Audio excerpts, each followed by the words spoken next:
Man, it is getting hot. This is RamView. It's hot out there, but let's pull them off the line of scrimmage. Headline,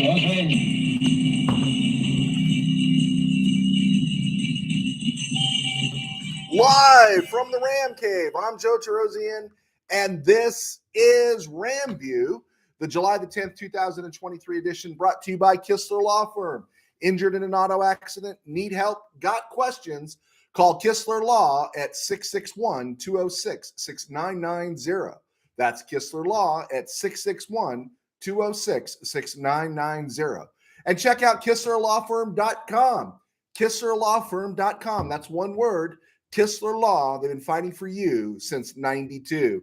And by Temple City Auto Repair. Having some auto issues? Get yourself some John and Henry at TempleCityAutoRepair.com. And of course, by Granite Ridge Christian Camp, a place where your life can change and home to Outsiders Camps Ministry. Okay, it is really good to be here. It is hot. We are on the air. I've got some repairs that need to be done in my office, and we don't want to do them half-heartedly right now because I don't want something like this falling when I'm speaking. It's hard enough to navigate, fuzziness. It's hard enough to navigate streaming issues and other things that are going on. I don't need this falling and having you guys all laugh at me.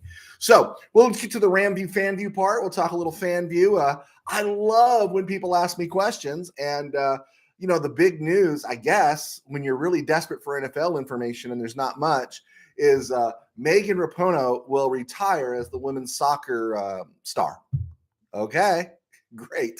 And she has no problem with men playing in the women's game. Well, she'll call them women, but we know. It's like, yeah, I don't have to play against them, so I'm all for it. I don't know, just a hypocrisy there. I don't know. Not a fan. She looks angry all the time, and I'm just going to leave her in the angry column.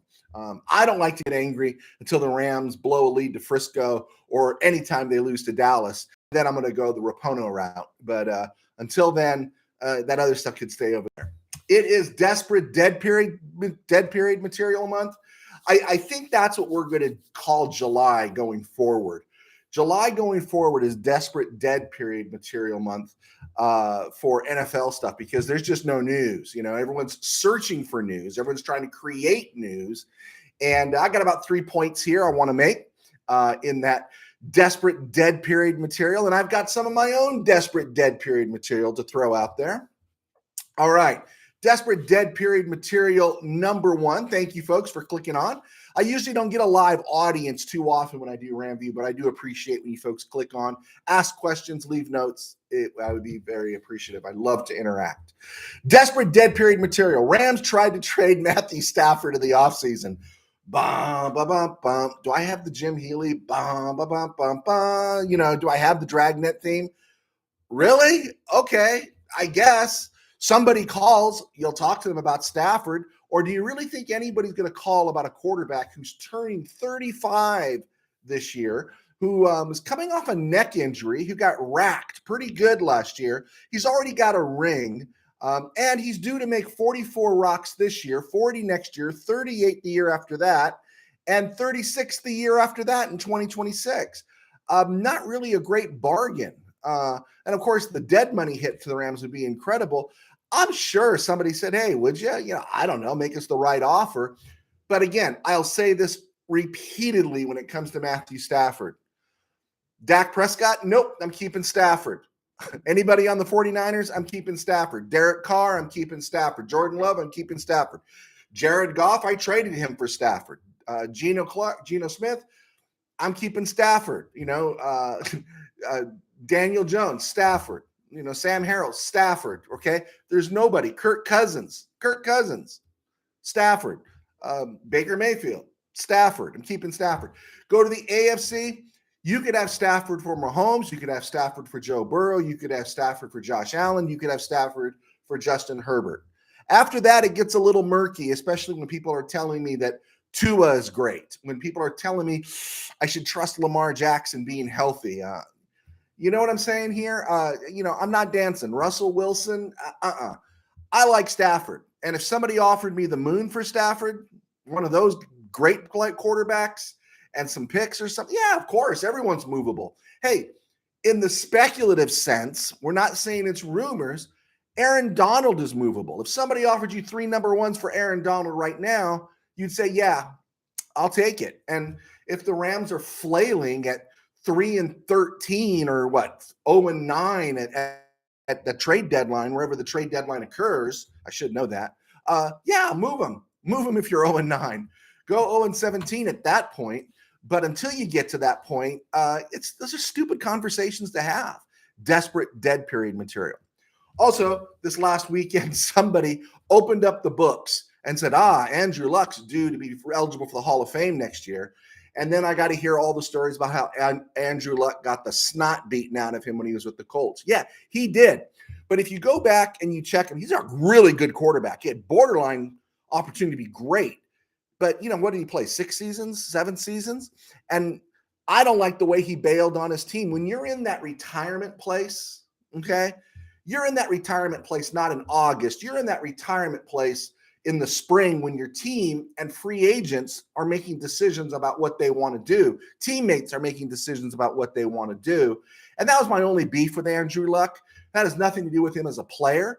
Hard player, great player, smart player. But now I got to hear about him going to the Hall of Fame, that he should be Hall of Fame eligible. Can I just say this? How does Andrew Luck, because I think this is the coward argument, it's not just the accumulators. Gale Sayers is in the Hall of Fame playing 7 seasons, 4 great. Well, put Gale Sayers' highlights next to Andrew Luck's highlights. Andrew Luck's highlights are very good. Gale Sayers' highlights will cause you to stop breathing for 10 minutes, okay? That's how great Gale Sayers was, okay? It was a no-doubter. There was no debate about Gale Sayers. I like Andrew Luck. I have no problem with him going to the Hall of Fame. I just don't think he should go to the Hall of Fame on this next ballot. He should maybe go in with some veterans committee down the road. I just have a really hard time of seeing an Andrew Luck go in ahead of, I don't know, a guy with 2 Super Bowl rings called Jim Plunkett, right? Jim Plunkett. How on earth could you talk Andrew Luck and not talk Jim Plunkett? And even for those of us that are so worried about the intersections we go through now, it took the NFL 40 years to realize Tom Flores was Hispanic, right? And they praised our first Hispanic coach to win a Super Bowl. They didn't even care about this guy with 2 Super Bowl championships under his belt until everyone started caring about intersections. Well, Jim Plunkett is Hispanic. Jim Plunkett, I think his parents are blind or were blind. Jim Plunkett won a Heisman. Jim Plunkett won 2 Super Bowls. Jim Plunkett survived New England and San Francisco in the early 70s, which was the Normandy Beach of football. Jim Plunkett sat out a year, and Jim Plunkett's career came back in spectacular fashion in 1980. He's got the narrative. He's got the victories. Come on, really? We're going to talk Andrew Luck right now? We're going to talk Andrew Luck? No, we got to talk Plunkett. I don't care if Andrew Luck gets in, but I don't want to see him in on the next 2 or 3 ballots. Veteran committee this guy. Put this guy in 2035 or something like that. Sorry. Okay, clarify here. Desperate dead period material number 3 here. Dalvin Cook. I made the argument in the last show that I did on Friday that Dalvin Cook should, since he's made somewhere between 32, 34 million rocks in his career earnings. Now, if you look at salary, you got to add that with signing bonus. And so he's well over the 30 mark. And, he's turning, 27, 28 this year. We talked about that on Friday, is that he really should go the mercenary route. He, someone said he's willing to work for 5. I heard that report sometime over this weekend. And if he's willing to work for 5 for a 1-year contract, let's have him work for 5 for a 1-year contract. It's a good attitude to have because he should be going chasing the ring. I think it's a little different for Saquon Barkley and Josh Jacobs. Maybe not so easy for them. It's a different situation. They can't afford to sit out. They're not unrestricted free agents. That's why they got the franchise tag. And so they're kind of stuck where they're at. And as the week comes to an end this coming Sunday, where I'll be going to camp, as that week is coming, this week comes to an end, either they sign the franchise tag or they don't play this year. Now the teams can negotiate. They could negotiate. They can sign the franchise tag and keep negotiating. But if they don't sign, they don't play. They don't play. The only team they can play for are the Giants and the Raiders. And I understand the spot they're in, but understand the market, right? Have not we all been victims of the market at one time or another? Haven't we not all in some way, shape, or form, because of progress, success, changing attitudes, different philosophies? Haven't we all been aced out of work at some point or another? Yeah, we have. You know what it kind of reminds me of? When I was at the Mid, we recruited a staff of about 20 people. And some of the guys were retired guys that they spent the money for cameras, and they were my photographers, and I wanted to pay them, but they said, no, we just like going to the games and we just want to shoot the pictures. It was great. So I had some daily people who worked at a daily paper, when they found out I wasn't paying them, they got all butt hurt. It was like, I had to pay and go to school to become a photographer. It's like, hey, no one told you to pay and just go to school to become a photographer. Because once things went digital, I get pictures with this thing here just as good as some regular cameras do. Okay. The market, the technology kind of aced you out. The theory of how to go forward aced you out. And so you're foolish to go to a 4-year school or whatever and pay to become a photographer. And just like if you're a running back right now, you better read the tea leaves and understand that you better make yourself more valuable in other areas. You better be a pass catcher. You better be a blocker. You better do all those other things that make you irreplaceable. And I just think the days of being a bell cow running back, those days are over. And if you can get 13 rocks a year, you better take it. I think Barkley's holding out and Jacobs, I think they both want 15 a year. I get it, but Jacobs has had 5 years of a lot of work, 4 years of a lot of work, and Saquon Barkley has had 2 good years, 2 others where he's been banged up. I don't want to pay for that. I'd rather go get the retired guy with his own equipment and just give him a credential and maybe feed him a pizza once in a while, and it keeps everything in balance economic-wise. Just call me crazy. There we go. How's that, Shay? I think Shay Stewart is out there. How's that for my finance talk of the day? Okay, Ram news. There is no Ram news. The only thing that's on Ram news is the hype constantly going around. Oh, the Rams have signed Ahkello Witherspoon, Sony Michel, and Demarcus Robinson, Tyler Johnson, and all these guys. And they acquired Hunter Long. Some of those acquisitions are cool. Some of those acquisitions, yeah, okay, let's see what happens. But really, are we supposed to be excited about that? I mean, if Sony Michel's playing, that means Cam Akers isn't. And I don't mind Sony Michel coming in spotting. I don't mind Sony Michel coming in around the goal line, change of pace. I don't care. That's really great. I like Sony Michel. But Cam Akers is the guy, right? Cam Akers is the guy that really, he's more talented. He's younger. He should be getting the reps. And if Sony Michel's getting the bulk of the reps, then, man, bad season. Demarcus Robinson. Really? I mean, what's to be excited about Demarcus Robinson? Ahkello Witherspoon, who's played like 10 games the last 2 years? I mean, really? I mean, now they could all be starters on this team right now, but I don't know. I just love the hype where we're all supposed to get excited. And here's another interesting thing. Playing for a contract this year is Van Jefferson. Speaking of players of wide receivers, I mentioned Demarcus Robinson and Tyler Johnson, and the theory is that Van Jefferson's going to be number 2 this year. Okay, I got no problem with that, but I've been hearing this argument. Engine's turn. Oh man, I missed some of my thing here. Tim Burns. I'm sorry, man. You would have traded Stafford for Joe Burrows before the Super Bowl. Oh man, Cooper Kupp, famous rich sports guy, said we get paid a lot, but we spend a lot. Okay, Tim Burns. I'm sorry I didn't acknowledge you earlier, brother. I just didn't see it pop up. But getting back to Van Jefferson, people said now it's his chance. There's no Robert Woods, there's no OBJ, and Stafford's healthy. No Allen Robinson. It's his time to step up. When Cooper Kupp stepped up, Robert Woods and Brandon Cooks and Sammy Watkins and all these guys were there, and Cooper Kupp separated himself from the pack. If Van Jefferson had the ability to separate himself from the pack, we never would have gone out and signed Allen Robinson or even made the deal for OBJ. Van Jefferson is what he is. He's a good receiver. He's okay. But I go back to the end of the first half in the Super Bowl.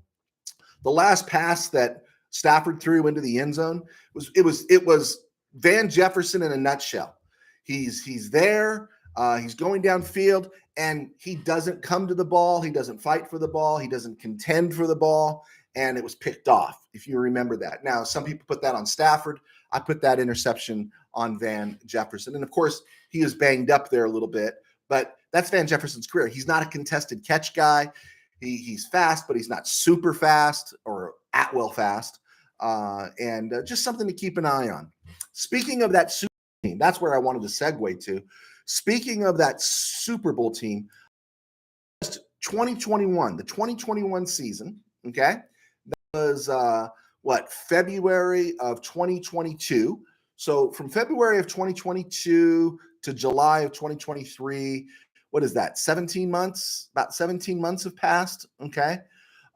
Offensively, here's who's left for the Rams since the Super Bowl run: Stafford, Jefferson, Kupp, Ben Skoranek, Sony Michel's come back, so I counted him. Akers, Bryson Hopkins, Tyler Higbee, who didn't play in the Super Bowl but contributed. Coleman Shelton, Brian Allen, Joseph Noteboom, Alaric Jackson, Rob Havenstein.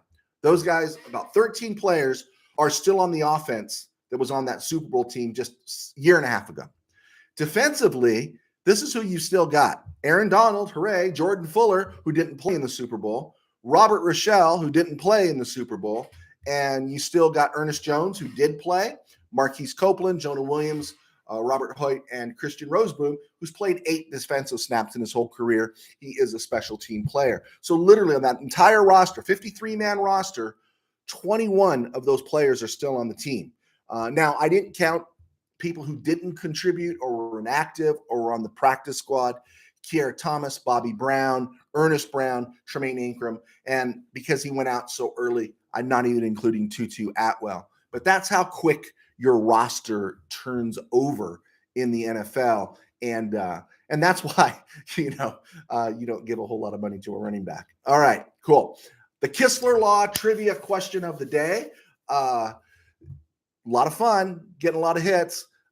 Tim Byrnes has been a previous winner. Loyal RamView follower Tim Byrnes has been a previous winner of the Kistler Law Rams trivia question of the day.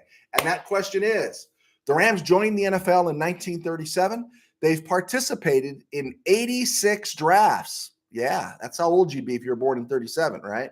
How many quarterbacks have the Rams taken in the first round? Rams joined the NFL in 1937. They've participated in 86 drafts. How many quarterbacks have the Rams taken in the first round of the NFL draft? Not second round, third round, first round. Is it A, 13, B, 6, C, 12, D, 8? And once again, that's A, 13, B, 6, C, 12, D, 8. All right, cool. We got some good stuff in there.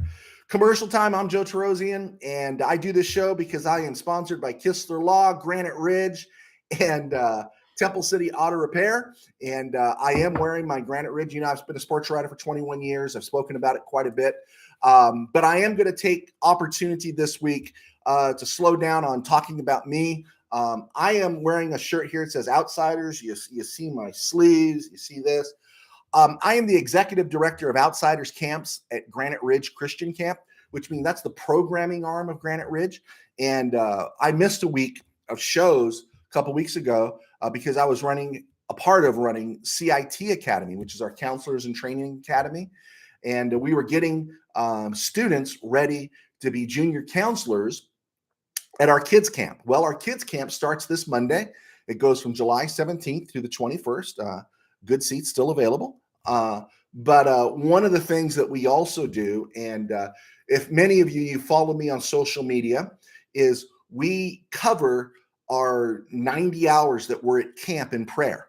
And we do that diligently. We take each hour and we break it up into 15-minute slots. That's the slots I'm talking about, Mr. Byrnes. And so you get 4 15-minute slots in an hour. What we're asking is for people to take one slot, one 15-minute slot, or multiple 15-minute slots throughout the day, throughout the week, to fill them. We have 360 slots to fill. Every second of every minute of camp needs to be covered, and it will be covered. That's just what we do. But it's great when we have other people partner with us across the country. Maybe Mr. Byrnes up in NorCal area. Maybe Rob the Steeler fan who lives in Missouri. They could help us out here as well. And I know I'm crossing lines here, and I know people are saying this is a sports show. Stay in your lane, bro. I am staying in my lane, and my lane is I do sports and I do ministry. That's what I do. And so if I put the link here, I'll try to put it in here in the comment box after the show. Thing is, it doesn't really work from there, but you can copy and paste it and drop it into your browser bar, and it'll take you there. Any of my social media posts that you're seeing on Twitter or Facebook, you could do the same thing there. If you want me to send it to you, contact me. Many ways to contact me, and I will send it to you. But if you're willing to take a shift for us, we would very much appreciate it, because we are working with young people. This is kids camp, and we view it as a very important thing. In fact, part of the reason I do this and part of the reason I write books is so I can stay in ministry and not be a burden to the ministry that we do at Burbank Faith Virtual, and of course at Granite Ridge Christian Camp, where I run Outsiders. Shay Stewart, if you're still watching, if you want to drop in a comment with more information in there, please feel free. I probably scared some people off. Okay, end of commercial today. And what we want to do now is Mr. Byrnes, since he's been really hot with the show lately, for Tim Byrnes, is he gave me his predictions for the Rams season. He sees the Rams record being around 8-9. And I appreciate this because it tells me I'm not too far off. The first 5-6 weeks of the season, 5 games of the season, we're in sync. He sees us losing in Seattle, losing to Frisco, losing to Cincy, seeing us win in Indy, lose to Philly, beating Arizona. Where we differ is when Pittsburgh comes to town. I don't see the Rams beating Pittsburgh, but Mr. Byrnes does. Mr. Byrnes commits the great faux pas here of saying Dallas will win. That will win in Dallas. Oh, I'm sorry, it's not a faux pas. It's true Ramdom to say the Rams will win in Dallas. I was the one that picked against the Rams winning in Dallas because I don't think the defense will be ready. But I do think the Rams will be ready when they go to Green Bay, and I think the Rams will win in Green Bay this year. Mr. Byrnes says they'll lose. He sees them losing to Seattle after that, but then running off wins against Arizona, Cleveland, Baltimore, Washington, New York, New Orleans, before losing at the end of the season to San Francisco. My only debates that he has is the win in against Pittsburgh and the win against Baltimore. I see the Pittsburgh game as a loss. The Baltimore game is still a toss-up for me because, hey, if Lamar Jackson, it's December, which means Lamar Jackson won't be playing. It'll be interesting to see what happens there. So thank you, Mr. Byrnes. He says if they eke out those 2 wins, maybe stealing a wild card spot. I firmly believe that, Mr. Byrnes, because the NFC is so bad. The Rams could steal a wild card spot, and then we never know what could happen. And I have the Rams 3-6 after 9 games. He could see a disaster, Mr. Byrnes says, where they could be 2-8 after 10 games. If you're 2-8 after 10 games, maybe it is time to hit the plunger and blow this thing up.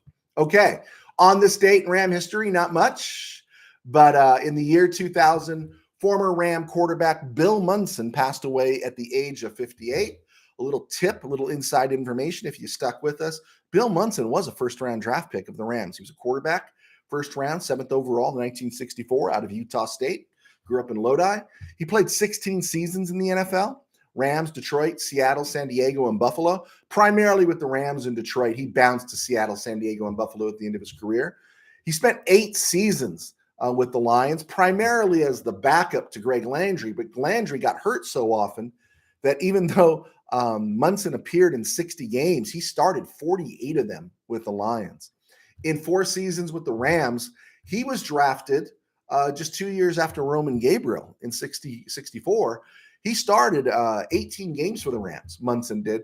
He went 3-13 with 2 ties. I liked Munson when I saw him play with the Lions. Had a good arm, but George Allen obviously made the right choice by going with Roman Gabriel in 1966, and so that's something to think about. Another thing to think about that ties into Bill Munson is in May of 1968, Munson was sent to the Lions for some players that you might know a little bit: Pat Studstill, quarterback Milt Plum, and a first-round draft pick, which turned the 8th pick overall in 1969. And get this. This is interesting. This is desperate dead period material stuff. In 1969, the Rams had, in the first round, the 8th, the 10th, and the 21st overall picks. Right there in the first round, the Rams did. And who did they draft? Larry Smith, running back, played some fullback for a few years. Jim Seymour, who we talked about a few weeks ago, and Bob Klein. The most clicks they got out of was Bob Klein, the tight end out of USC. But those were 3 number 1 picks of the Rams. In the process of drafting those guys, they passed on Fred Dreyer and then reacquired him for a first-round pick, right? But they also passed up on Stanford great and 49er receiver Gene Washington, Hall of Fame cornerback Roger Worley, and even running back Calvin Hill, who had a more impactful career than Larry Smith. If the Rams had wanted to package any of those 3 first-round picks, they could have moved up and taken Mean Joe Green, George Coons, who was a longtime tackle for the Falcons and Colts and was a perennial Pro Bowler. I'm surprised he's not getting Hall consideration. And some dude who was the first overall pick named O.J. Simpson. Imagine O.J. Simpson running behind a Ram offensive line. That would have been pretty cool. Okay, also players the Rams missed in that draft: Bill Berge, Ted Hendricks, Hall of Famer, Charlie Joyner, Hall of Famer, perennial All-Pro guard Ed White. Just thought I'd throw that out there for you to think about, that every time you have first-round picks does not mean it's always going to be gold. No clue on the Kistler Law question, huh, Mr. Byrnes? Well, I'm not going to give it to you here. You got to hold on. So let's look at Week 13 as we come up to the 27-minute mark of the show. Week 13, the Browns come to SoFi, December 3rd, 2023. All time, the Rams lead the Browns, even with a couple of World Championship losses there in the late 40s, early 50s to the Browns. The Rams are 12-9 overall against them. This will be Deshaun Watson's first full year as quarterback for the Browns. And we'll talk about the offense, like I've said, when we come around the bend, because we'll just keep talking Rams schedule all the way through. In addition to the Rams, former Rams Ogba Okoronkwo and Rodney McLeod signed with the Browns, as did Devlin Tomlinson, pretty good, stout DT in the free agency period. They drafted, all their picks went to Houston. They drafted a wide receiver, Cedric Tolman, and defensive tackle, Siaka Ika. DeJuan Jones, who people had questionable thoughts about his work ethic, and DTR, Dorian Thompson Robinson, DTR, but nothing that's really going to help them now. They lost Jacoby Brissett. He's in Washington. They lost linebacker Taven Bryan, and free agency, Jadeveon Clowney and Kareem Hunt. Also, they cut loose JJ, John Johnson, who's still wandering out there. For the Browns, this would be they'll be in week 12 of their season, or I'm sorry, week 13. They would have played 12 games by the time they face the Rams. And right now, I'm not really high on the Browns. And I think part of the reason I'm not high on the Browns is because I'm higher on the Ravens, the Bengals, and the Steelers. And I don't trust Deshaun Watson. And it's the Browns, right?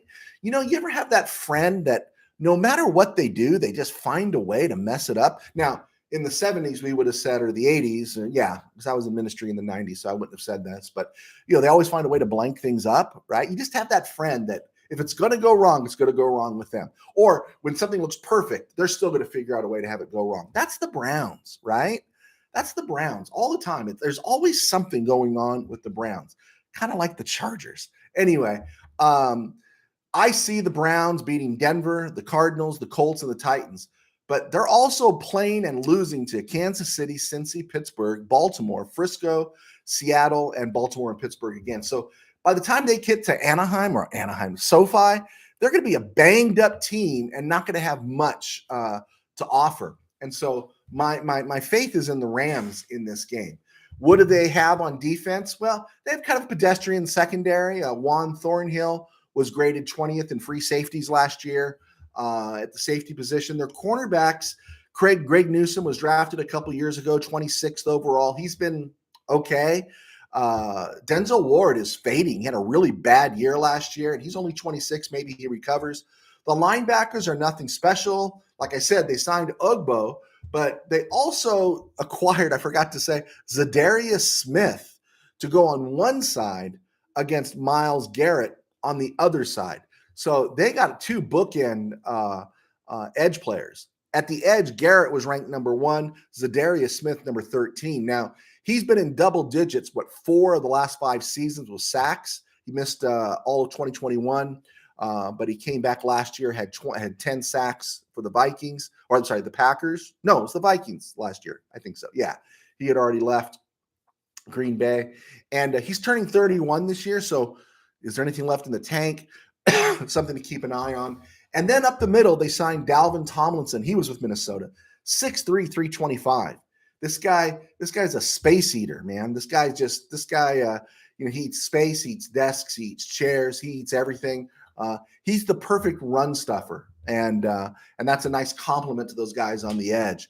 So maybe not their full front seven is good, but that front 4, they run a 4-3, is pretty good. I'm not saying the Rams are going to blow these guys out, but I think if, again, the offensive line is what we think it is, if the defense grows the way we think it's going to grow, and Matthew Stafford stays healthy, I think the Rams win this game, something like 24-14. I could see this happening.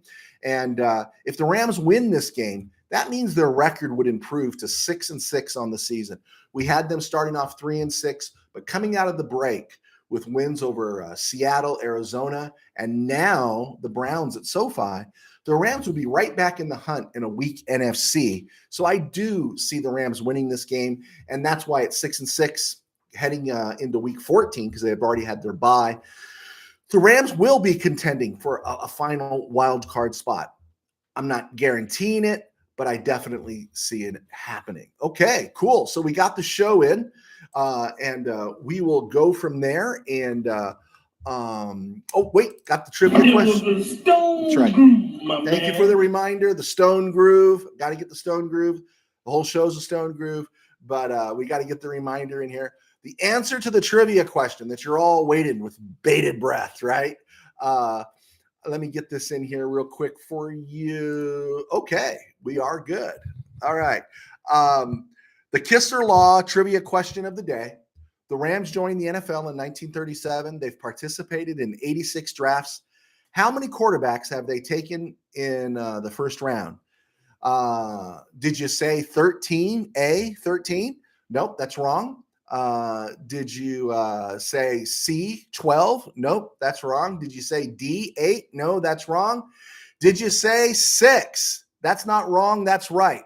The Rams in 86 NFL drafts have only drafted 6 quarterbacks in the first round. And because I'm such a good dude, I'm going to actually share their names with you. They drafted Parker Hall in 1939 out of Ole Miss, had a really solid 4 years with the Rams. He was drafted 3rd overall, right after a guy named Sid Luckman. In 1949, the Rams drafted in the first round a guy named Bobby Thomason out of VMI, 7th overall, which was really interesting because in the 4th round of that same draft, they drafted Norm Van Brocklin. And within a year, Thomason was on his way out of town. He ends up playing 1 year in Green Bay, 3 years with the Eagles. And then with several years with the Eagles, he goes to 3 Pro Bowls with the Eagles. Nice career. But then in 1958, the Rams trade Van Brocklin, guess where? To the Eagles, and Van Brocklin takes Bobby Thomason's job again. And within 3 years, in 1960, Van Brocklin leads the Eagles to a world championship. So Parker Hall, Bobby Thomason, Roman Gabriel, North Carolina State, 1962, Bill Munson, 1964 out of Utah State, Sam Bradford, Oklahoma, 2010, and Jared Goff, 2016. And, of course, he was the last Rams first-round draft pick in any position. But interesting to note, I did a piece on it several years ago, I think for Mid-Valley Sports, and I might have posted it on my website. If you look, Bill Munson was drafted first-round quarterback for the Rams in 1964. The Rams didn't draft another quarterback in the first round until Sam Bradford in 2010. Think about that. And all the upheaval of the Rams position, right? After Gabriel left, John Hadel, James Harris, Ron Jaworski, Pat Hayden, Joe Namath, Vince Ferragamo, Dan Pastorini, Burt Jones, Jeff Rutledge, Jeff Kemp, Steve Bartkowski. Think of Jim Everett. Think of all these guys. The Rams didn't draft any of them in the first round. And they waited something like 45 years before drafting another quarterback in the first round after Bill Munson. Thought it was interesting to point that out. Okay, so that's where we're at. That is the complete sports story. Thank you, Jim.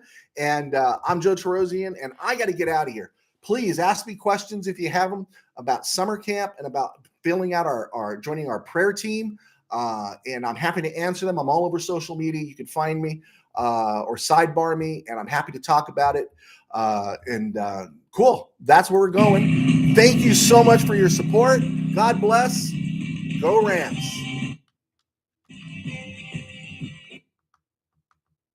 All right.